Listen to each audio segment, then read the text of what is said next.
Welcome back to the show. Well, as the major financial players in the world gearing up for a massive go live date, we've got a lot of information we need to look at, and we're going to hear from Brad Garlinghouse and so many more. Somebody roll that beautiful intro.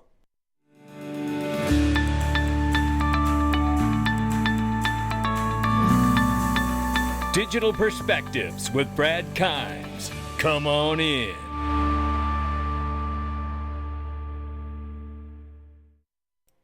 Welcome back to the show. You can follow us on Twitter and YouTube for exclusive content. Right now, $1.46 trillion market cap for crypto. The market is off by 0.2%, but we got some stuff we want to look at today. It could be days away from the major players in the financial system globally going live here with some incredible stuff. So we're going to get into that. 36,800 plus right now for Bitcoin. Don't forget about those ETFs and what have you. We're going to talk about it. We're going to hear from Linda P. Jones in just a second. Over $2,000 for Ethereum, 86.7 billion plus for Tether, 65 cents currently right now for XRP, which happens to be off by 1.8 on the 24-hour and over 9% off on the 7-day. What's going on, XRP? What's happening here?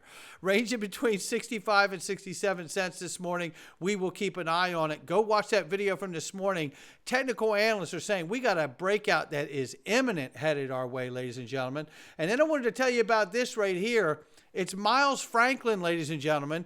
In times of uncertainty, and even if there isn't, it's always good to own physical gold. And you can do it right in your hands through Miles Franklin. All you have to do is use the email underneath of this video and use in the subject box, dig gold, to get the best possible prices from Miles Franklin and get that gold in your hands today. Now let's go ahead and get started here. Let's start right here, ladies and gentlemen.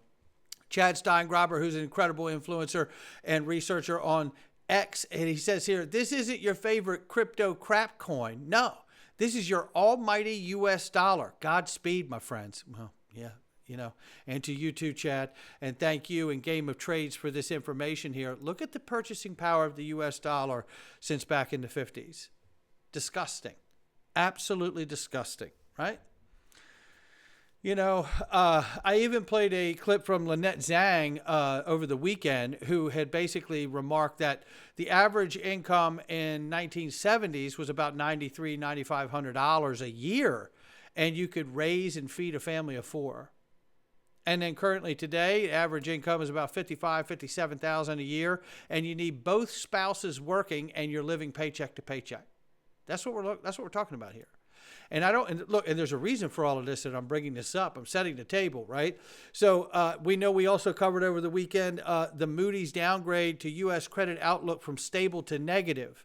Now, I don't find any of this to be mutually exclusive with the fact that the new financial system and payment rails and products are being introduced to the world. Mr. Shaughnessy here from Grayscale says it's been 10-year dress rehearsal. You can follow what's going on here, but a 10-year dress rehearsal, we're ready for the main event. And this is in anticipation of Grayscale, Fidelity, BlackRock, Invesco, ARK, everybody else waiting for the approval of a spot Bitcoin ETF, right?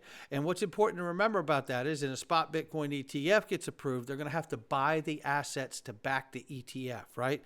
Unlike futures where you can just paper trade it all day long. So we'll keep an eye on it. But Linda P. Jones makes a great comment in here, and it's cautionary. And I really like the perspective on this, and I want to play it for you now. And shout out to the guys on Good Morning Crypto. When I see everybody going on camera, on television, especially Larry Fink, who just, I think it was 2 years ago, said that Bitcoin was a way to launder funds. Mm-hmm. And now he's on CNBC saying it's a great investment opportunity. Flight to safety, Linda. Can you believe it? When I see that, plus everybody else, you know, Mike Novogratz, all the usual characters, talking positively about Bitcoin, it feels to me like they're trying very hard to move the price up and to get optimism. But I don't like it when everybody is on one side trying to pump the price up. And we have excessive optimism right now on the sentiment chart. So that's where crashes happen, from that side of the chart when you're excessively optimistic, not when you're pessimistic. And we have too much optimism right now. So And listen, so she's cautious, and a shout out to all of them for that clip. And here's the thing that I want to bring up about this. Remember these ETFs.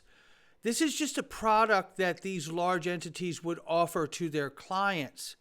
They're at no risk to offer this product, right? If you buy the product, they buy the asset to cover what you bought, right? And they charge a fee for it. So I think Linda's making a great point here about be very cautious here, because they're really not out anything, right? They either get to do it or they don't. So if Bitcoin were to suddenly, not get approved and things go bad and the market crash, and don't forget, Tether's hanging out here with senators now saying it needs to be dealt with. And we've been saying this for years. So head on a swivel, as we say here on the channel, right?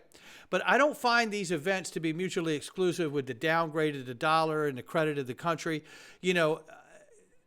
That's why I see like all these new payment rails, this new infrastructure. This is why I'm into the projects that I believe will have use case utility in the future for the financial system and complement the financial system and the new payment system that we're moving to, right?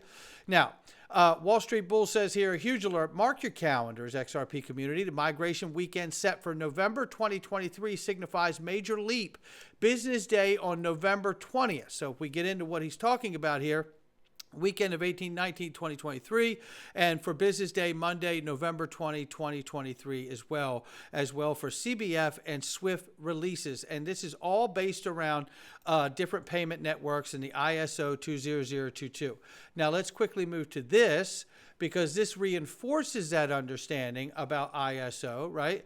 ISO payment migration interoperability considerations for global community in November. Right here, this has been going on for a while, and SWIFT refers to this as a coexisting phase, which will last until 2025, right? So this is a pretty remarkable. Recap the new benefits to Alpha Company. Easier reconciliation through rich data attachments with every payment. Rich data attachments with every payment. That's the part that I wanted to grab out of this for you. So this is a pretty remarkable time that we're in. Ripple mentioning rich data benefits of using RippleNet for settlement. JP Morgan and SWIFT rich data usage November 23. 1% rich data currently being used, and rich data in ISO carry crypto info value and movement. 1%. Now listen, this is what I have said over and over and over, and this gives a credibility to it, to be honest with you. And this is where I'm at with all of this. I'm not expecting the price to go crazy on November 20th, but I expect to learn that we have moved one step closer to where we all believe we're going. Now, if the price wants to move, I'm not going to get pissed off about it, and I'm pretty sure you won't either.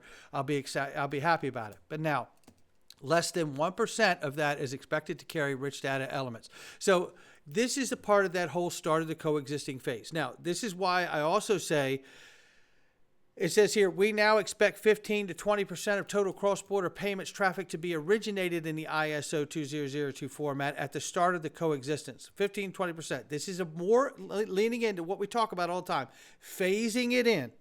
A phase-in operation here. Just because something goes live doesn't mean that they're going to do 100% data payment flow using XRP, right? It could be 1% of the 15, 20% total cross-border. It could be none, and it's planning to use it 6 months from now once they clear everything else. So there's all these different hurdles, and phasing it in is what we need to pay attention to, I believe. So, and we are seeing everything be phased in. There's no question about that. Now, looking at this ISO 20022 definitions of smart contracts, it shows this, the roadmap here, but I wanted to show this here. Obviously, Ripple integration, ISO 20022. Here we talk about RippleNet payments object standards, which use the ISO 20022. We see all of this is just reinforcing everything that we already understand and know, but that date is coming, right? We're 7 days away from that date. That's pretty remarkable. Again, I'm not suggesting the price is going to move, but what I'm saying is that SWIFT is telling us that there are going to be some things happening in the way of new market infrastructure and implementation of process. That coexisting phase is extremely, extremely important. to facilitate smooth adoption of CBPR guidelines. And obviously, it highlights Visa Direct, Ripple, MasterCard, Send without impacting other systems. There you have it, right? This is really huge stuff going on, and I love it. But it's funny to me, like I said, just like the dollar really going down in value, right? Just like the downgrade from stable to negative for the U.S. Credit rating. Then we have in December, timely enough, just a couple weeks later, we get Simon McLaughlin. Shout out to you, Simon. We will be interviewing him soon here on the channel, telling all of us that they're going live in a very tight timeline with Ripple in December. And this is about payments. That's what Simon's so excited about, is that Uphold won't have to just simply rely on speculation of the crypto space to ride up and down with the volatility of the speculation of crypto assets.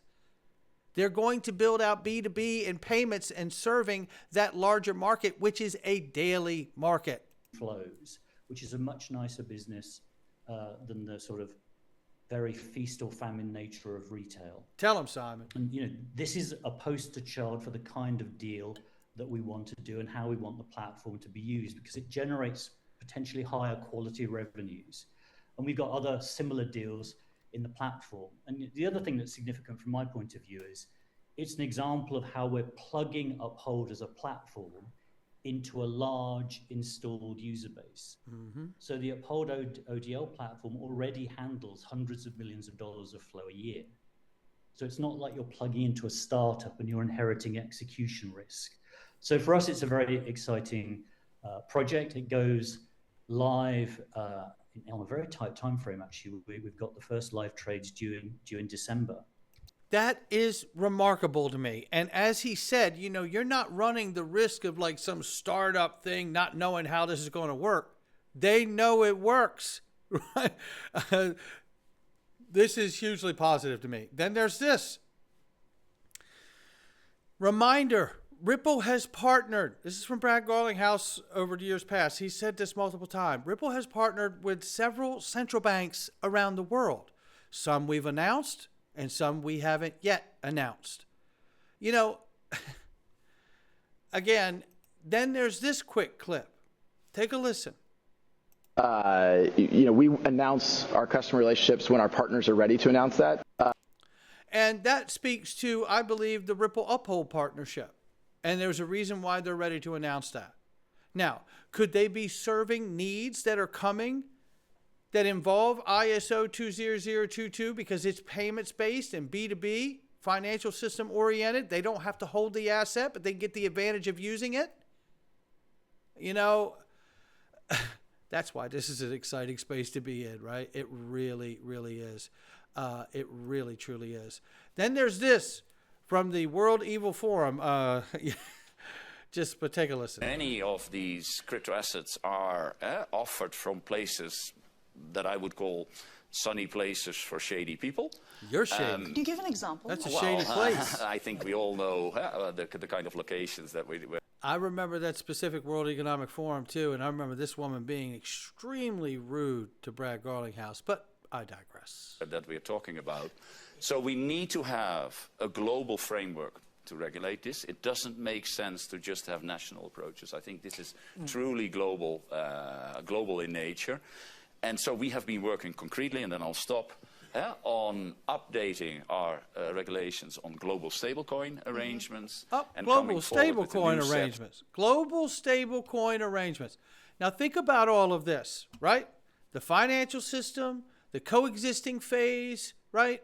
And global stablecoin arrangements. I remember to this day, the first time that I heard global stablecoin put together, those words, just up until a few years ago, had never been strung together ever, period. Global stablecoin. That's why I still remain in a place of question here. And I have yet to have anybody tackle it, and I'd love to hear it. I'd love to hear it. I'd love to hear from David Schwartz on it. Nothing. Crickets. Can we dismiss it? Should we embrace it? How come they never answer the question, right? I have great respect for them. I'd love to hear what they say. Serious question. When XLS-30D, the automated market maker for the ledger, become an integral part of XRP ledger, will it change the characteristics of XRP and qualify as a Group 1B asset for the BIS and other central banks? Crypto assets with stabilization mechanism. That's exactly what the automated market maker is. A new guidance on application of current rules to capture the risk relating to stabilization mechanism with further consideration for capital add-ons. If that could be true, then this will absolutely qualify, because the automated market maker is designed to minimize slippage, create liquidity pools so you don't have to fight the bid and ask on an exchange for price. Ripple and Uphold just partnered so they could service the payments industry. Introducing automated market makers, it's already at a 34% plus vote. It needs 80+% to get a 2-week hold. And once it holds 80% or more for 2 weeks, it will become a feature of the XRP ledger. This is a pretty remarkable point. Again, I haven't had anybody push back on it. And if they do, if they could do it legitimately, we'll let this thing go, at least in this regard, right? But seeing all the things that I'm seeing leading up till now, I'm saying to you, you better not take it off the table. XRP could become a stable coin. We've heard the World Bank say it and many other large entities. And there's a reason that they're saying it. And it may be because when the automated market maker finally does pass for the ledger, it could change the integral characteristics of the token itself to become a stabilization mechanism and allow it to function as a stable coin or a global stable coin for the world's financial system. Not financial advice from me or anyone else. It's just my digital perspectives. I'll catch you on the next one.